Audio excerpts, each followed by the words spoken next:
इंडी गठबंधन को लेकर के क्या राय है आपकी? आप लोगों के सामने है कहीं, वो नहीं है? मैं भी लालटेन लेके ढूंढ रहा हूँ।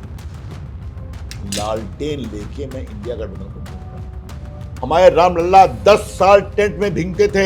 मैं सुप्रीम कोर्ट में लड़ता था। मैंने कस के कहा कि हमारे रामलल्ला भींगते रहेंगे।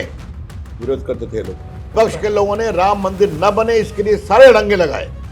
मैं पूरी जिम्मेदारी से कह रहा हूँ, सुंदर मंदिर बना है, प्रामाणिक मंदिर बना है, बनने दीजिए। और उनको तो वोट बैंक की इतनी चिंता है कि उनको निमंत्रण भेजा गया फिर भी नहीं आए। देखिए, एक बात आप जान लीजिए, हिंदुस्तान के वोटर इस बात को जानते हैं कि अपने वोट की ताकत से वो किसी को भी बदल सकते हैं। अब देश स्थायी सरकार चाहता है। अब मोदी जी की अगुवाई में स्थायी सरकार है तो देश कहां से कहां पहुंचा है। 5वीं इकॉनमी बन गया, 3री बनने के रास्ते पर है। भारत का मान बढ़ता है, भारत की साख बढ़ती है, भारत में पूंजी निवेश होता है। आज पीएम के आदेश के तले कुछ बड़े काम करने का सौभाग्य मुझे मिला। Digital India. बीजेपी ने एक नारा दिया है, अब की बार 400 पार। 370 भी पहुंचेंगे, 400 के पार हो जाएंगे। और भाजपा का कमल उन इलाकों में कसकर खिलने वाले हैं जहां पहले कम खिलता है। देखिए, एक बात समझने की कोशिश करिए, ये देश अब मोदी जी के साथ चलता है, भाजपा के साथ।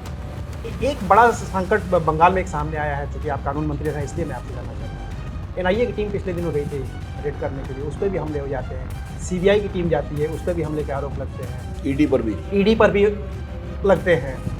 और जब ये छापेमारी होती है, अपने केंद्रीय एजेंसियाँ अपनी कार्रवाई करती हैं, तो वहाँ की पुलिस इन पे उल्टा केस करने की कोशिश करती है, उल्टा आरोप लगाने की कोशिश करती है। अभी एनआईए पर जो हमला हुआ, एनआईए कोर्ट के आदेश से गई थी रेड करने।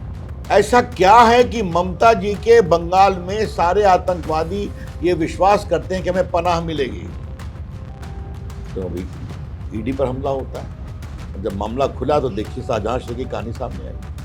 मुख्तार अंसारी को कोर्ट ने सजा दी ना, वो कोर्ट के आदेश से जेल में थे ना। अब जेल में बीमारी हुई, इलाज चला, वो गुजर गए। अब मेडिकल सर्टिफिकेट है, उसको मैं क्या बोलूँ।